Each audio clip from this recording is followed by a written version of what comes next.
તો આજે હનુમાન જયંતિ છે અને હનુમાન જયંતિના દિવસે તમામ જે હનુમાનજીના મંદિરો છે ત્યાં ધામધૂમથી ઉજવણી પણ કરાઈ રહી છે।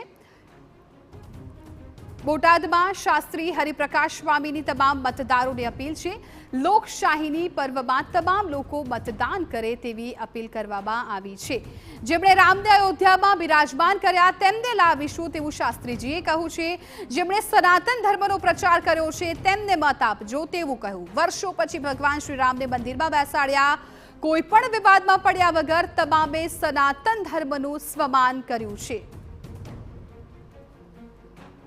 અંજનીના જાયા બળિયા બજરંગી અને જેમણે રામને ઋણી રાખ્યા છે એવા હનુમાનજી મહારાજનો જ્યારે આજે જન્મદિવસ છે ત્યારે સાળંગપુરની અંદર ઘોડાપુર તેમના ભક્તોનું ઉમટી પડ્યું છે। ત્યારે અમારી સાથે જોડાયા છે શાસ્ત્રી હરિપ્રકાશ સ્વામીજી। સીધી જ તેમની સાથે વાત કરશું। સ્વામીજી, શું કહેશો આજે હનુમાનજી મહારાજનું બળિયા બજરંગીનો જ્યારે જન્મદિવસ છે ત્યારે?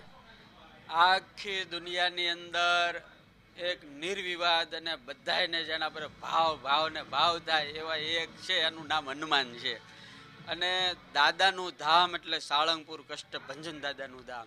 અહીંયા વર્ષોથી હનુમાન જન્મોત્સવ ભવ્યથી ભવ્ય રીતે ઉજવાય છે।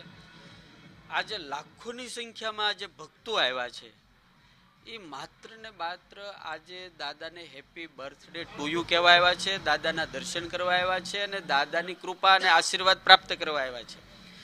આજે લાખો વર્ષ પહેલા માતા અંજનીએ જ્યારે દાદાને જન્મ આપ્યો ત્યારે ચૈત્ર સુધી પૂર્ણિમાને મંગળવારનો દિવસ હતો। આજે યોગ છે, વર્ષો પછી યોગ પાછો પ્રાપ્ત થયો છે। ચૈત્ર સુધી પૂર્ણિમાને મંગળવાર છે, એટલે આજે જે દાદાના દર્શન કરે એટલે દાદા એની ઉપર ખૂબ રાજી હોય, પ્રસન્ન હોય। એટલે ભક્તો આજે બધા સ્વામીજી, આજે કાર્યક્રમની રૂપરેખા શું છે? મુખ્યમંત્રી પણ 12 વાગ્યા પછી અહીંયા દર્શન માટે આવવાના છે। શું હોઈ શકે સમગ્ર કાર્યક્રમ? આજે સવારમાં તો મંગળા આરતી થઈ, શણગાર આરતી થઈ, પછી આપ સૌએ જોયું કે ભવ્યાથી ભવ્ય દાદાનો celebration happy birthday to you કર્યું। પછી હવે હજારો માણસો દાદાનું પૂજન કરશે યજ્ઞમાં બેસી। એ બધો યજ્ઞ અત્યારે શરૂ છે અને ત્યાર પછી દાદાનો અણકોટ થશે, પછી દાદાની મહાઆરતી થશે અને મુખ્યમંત્રી સાહેબ 12:30-1 વાગ્યા સુધીમાં પધારવાના છે અને એ દાદાનો દર્શન કરશે, અણકોટના દર્શન કરશે, આરતી કરશે અને દાદાનું પૂજન કરશે। સ્વામીજી, હમણાં આપે આપના પ્રવચનની અંદર પણ ચૂંટણીને લઈને એક સૂચક વાત કરી કે દાખલા તરીકે હનુમાનજી મહારાજે રામને રાજી રાખ્યા છે, ત્યારે રામને કોણે રાજી રાખ્યા છે? તમે મતને લઈને પણ લોકોને અપીલ કરી, તો શું વાત હતી તે?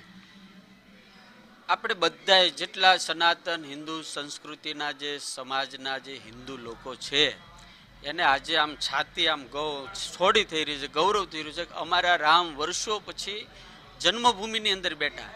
તો રામને સૌથી વાલા દાદાને, દાદાને સૌથી વાલું જો કહે તો રામ ભગવાન છે। તો મેં તો સમાજને એક જ અપીલ કરી કે જેને રામનો ડંકો વગાડ્યો છે, જેને રામનો અને સનાતન હિન્દુ ધર્મનો ધ્વજા ફેરવી છે, એવા લોકોને આપણે વોટ આપવા અને વોટ અવશ્ય આપવા। બીજો કોઈ પણ વિવાદમાં પડ્યા વગર આપણે બસ સનાતન હિન્દુ ધર્મની સંસ્કૃતિ ફરી ગુલામ ન બને એવું આપણું બધાની ફરજ છે।